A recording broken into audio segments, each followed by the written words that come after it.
Itu ya yang paling penting, itu kita sebenarnya dalam mengobati seseorang itu tidak sembarangan mengobati. Apalagi kan kita sebagai seseorang yang ya diibaratkan belum tahu apa-apalah gitu ya.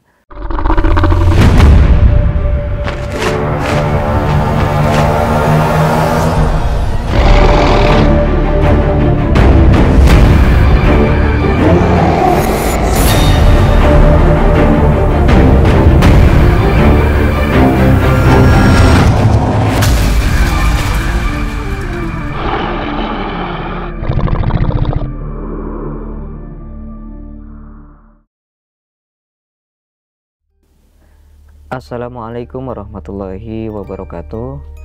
Ketemu lagi dengan saya Ki Bagus Purwas. Salam spiritual. Jadi sedulur, pada video kali ini saya kembali lagi hadir untuk menemani sedulur semua. Tentunya kita akan kembali lagi membahas tentang dunia spiritual, dunia supernatural, dan juga dunia ilmu kegoiban. Nah, jadi pada video kali ini itu saya akan membahas tentang hal yang cukup penting ya untuk kita pelajari dan kita pahami, terutama bagi sedulur yang ya mungkin sering mengobati orang, sering mengobati pasien gitu ya, atau mungkin pernah tuh sedulur mengobati orang yang kesurupan, mungkin mengobati orang yang terkena ketempelan gitu ya mungkin ya. Karena tidak bisa dipungkiri orang-orang yang sering melakukan pengobatan, baik itu pengobatan istilahnya ketempelan, pengobatan non medis ya yang saya maksudkan ini, itu akan berefek negatif buat kita, orang yang mengobatinya. Nah jadi baik ya, langsung saja kita ke pembahasan yang lebih sakral, yang lebih pentingnya itu. Jadi saya memiliki seorang teman, atau bisa dibilang seorang murid lah gitu ya. Seorang murid yang dia itu terjun ke ilmu pengobatan atau menjadi seorang terapis gitu ya. Sebenarnya banyak anggota kami dari padepokan kami yang membuka praktek pengobatan. Cuma kebanyakan itu dari daerah jauh gitu kan, dari daerah jauh yang belajar ke saya lewat pembelajaran jarak jauh atau bimbingan lewat jarak jauh gitu ya. Jadi bimbingan yang dibimbing lewat WA gitu. Nah, banyak dari mereka itu yang melakukan terapi pengobatan, yang melakukan berbagai praktek untuk mengobati si pasien ini. Tentunya dari gangguan-gangguan penyakit non medis ya gitu. Nah, ternyata ada satu murid saya ini yang dia itu melakukan pengobatan. Sebenarnya ada banyak sih pengobatan yang dia kemampuan yang dia punya itu ada banyak. Ada terapi bekam, ada terapi akupuntur, banyak sih. Cuman masalahnya mungkin dia tidak begitu tahu tentang efek samping dari pengobatan yang sering dia lakukan gitu kan. Jadi pada intinya setiap kita mengobati seorang pasien atau seorang yang sakit gitu ya, di situ kita akan mengalami yang namanya benturan energi sedulur. Ini perlu kita jelaskan karena penjelasan ini ya tentunya berlaku bagi murid saya ini juga ya, yang mungkin nanti menonton video ini juga. Pada intinya sih begitu. Jadi orang yang melakukan pengobatan, ketika dia mengobati orang yang terkena santet, terkena ketempelan jin, terkena gangguan mental dan lain sebagainya, yang intinya si pasien ini memiliki aura negatif di dalam dirinya atau memiliki karma buruk ataupun jin yang nempel dalam dirinya, maka bisa dipastikan 99% dia itu akan mengalami ketempelan juga orang yang mengobatinya ini. Jadi diibaratkan orang yang ketempelan jin, orang yang memiliki energi negatif itu diibaratkan dia itu memiliki virus di dalam tubuhnya, sehingga kalau orang ingin mengobati dirinya, orang ini juga akan terkena dampak virus tersebut gitu ya. Jadi seorang terapisnya ini malah juga terkena energi negatif dari yang sakit ini sedulur gitu kan. Ini yang perlu kita waspadai. Banyak kasus-kasus seperti ini yang ternyata setelah saya cek, murid saya ini, anggota saya ini ya kebetulan dekat juga kan rumahnya.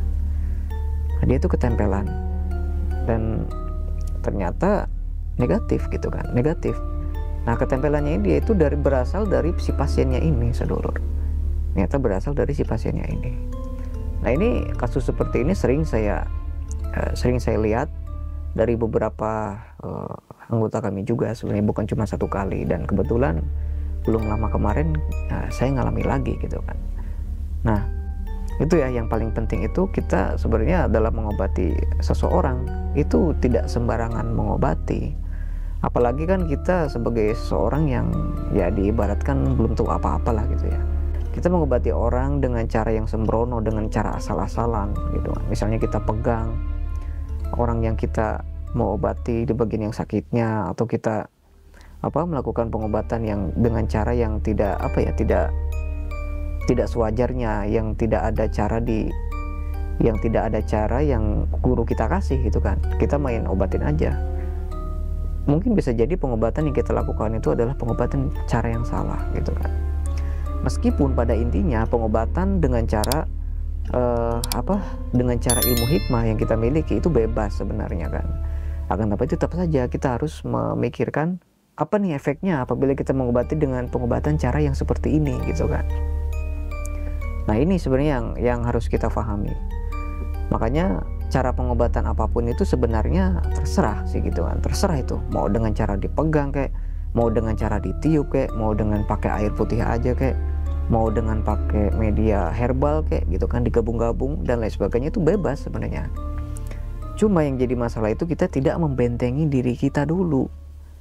Kita tidak memagari diri kita dulu. Kita tidak menetralisir energi dalam diri kita dulu setelah kita melakukan pengobatan gitu kan. Jadi ada langkah-langkah yang perlu kita lakukan. Yang pertama, ketika kita mau mengobati orang, ya kita bentengi dulu diri kita. Kita bentengi dulu diri kita dengan cara memperkuat bentengan diri kita dengan amalan yang kita punya. Toh kalau kita tidak punya amalan-amalan untuk membentengi diri, misalnya seperti ilmu-ilmu yang tingkat tinggi itu seperti ada ASR gitu, Sungir Raje, ada dari Kosam, Asma, Hizib, Sefi, banyak sebenarnya untuk ilmu-ilmu untuk membentengi diri itu banyak. Tergantung dari kitanya gitu kan. Atau kita cuma punya ayat kursi, Al-Fatihah gitu kan, Al-Falaq, Anas, boleh silahkan digunakan. Kita baca ayat kursi, niatkan untuk membentengi diri kita beberapa kali, tiup ke telapak tangan, usap ke seluruh tubuh gitu kan. Kita niatkan berdoa, ya Allah berikanlah bentengan penjagaan untuk diriku ini. Nah, barulah kita mengobati pasien gitu kan. Setelah kita mengobati pasien, kita udah nerapi dengan berbagai cara gini. Nah, setelah kita selesai mengobati si pasien, maka kita harus menetralisir energi yang ada dalam diri kita. Ya meskipun pada awalnya kita sudah membentengi diri kita, bisa saja bentengan kita itu melemah. Pada akhirnya jin yang menempel di pasien kita ikut dengan kita gitu kan. Bahkan ada kasus pernah saya mengalami ketika setelah pulang mengobati orang kesurupan, tiba-tiba pas saya pulang ke rumah, itu di depan rumah itu sudah dihadang oleh sosok-sosok yang tinggi besar. Itu dihadang, tidak boleh masuk rumah. Itu ternyata sosok yang tinggi besar itu ternyata sosok yang merasuki orang yang saya obati sebelumnya gitu kan. Ternyata si jin-jin ini ternyata mereka itu merasa terganggu gitu kan. Nah, itu karena waktu itu saya lupa tidak menetralisir diri saya dulu. Untuk bentengan saya lakukan, cuma setelah mengobati saya lupa tidak menetralisir aura negatif. Seperti yang saya bilang pada pembahasan di awal tadi, energi negatif itu bagaikan virus gitu kan, yang bisa menyebar ke kita yang mengobati orang tersebut. Makanya setelah pengobatan, ya ibarat kita udah ngobati, kita mau pulang, ya kita netralisir dulu diri kita dengan membaca ayat-ayat pendek bisa yang saya sebutkan tadi, dengan ruqyah-ruqyah singkat lah gitu ya. Tiupkan ke tangan, usap ke seluruh tubuh. Niatkan untuk membersihkan energi-energi negatif yang menempel dalam tubuh kita. Nah, itu yang perlu kita ketahui sebenarnya. Ada banyak sih beberapa kasus dari sesepuh-sesepuh juga, cerita-cerita orang zaman dulu, yang ketika mereka setelah mengobati orang yang penyakit punya penyakit gangguan mental, penyakit non medis, mereka sering dihadang oleh sosok-sosok astral yang apa istilahnya yang menempel di dalam tubuh si pasien ini, gitu kan. Jadi sampai sekarang pun masih sama seperti itu. Yang bahayanya itu ya ketika kita pulang ke rumah, tiba-tiba kita apa istilahnya kita salaman ke keluarga kita bareng kepada keluarga kita, apa berkumpul gitu ya sama keluarga kita. Tiba-tiba sosok yang ikut dengan kita ini ikut semua dengan keluarga kita. Nah, ini yang paling berbahaya sebenarnya. Tiba-tiba anak kita, istri, orang tua yang ada di rumah itu terkena semua energi-energi negatif yang kita bawa dari si pasien, gitu kan. Bahkan ada juga salah satu anggota saya yang dia itu melakukan pengobatan tapi si pasien ini sembuh, tapi dianya yang merasa sakit, dianya yang ketempelan, dianya yang terkena energi negatif, gitu kan. Si pasiennya sembuh tapi dia yang ibarat memindahkan penyakit dari dalam tubuh pasien ke dalam tubuh dia sendiri, gitu kan. Itu diakibatkan karena apa? Karena tidak dibentengi dulu badannya, gitu kan. Itulah fatalnya orang-orang yang melakukan pengobatan non medis. Jadi seolah-olah si pasien ini sembuh, tapi padahal itu adalah awal dari sesuatu yang tidak kita inginkan, gitu. Bisa jadi naudzubillah min dzalik, saat kita pulang beberapa hari kemudian kita yang malah sakit-sakitan atau anggota keluarga kita yang sakit-sakitan. Nah, ini sebenarnya harus kita waspadai untuk sedulur semua, khususnya untuk anggota-anggota saya, anggota-anggota Padepokan yang dimanapun kita semua berada.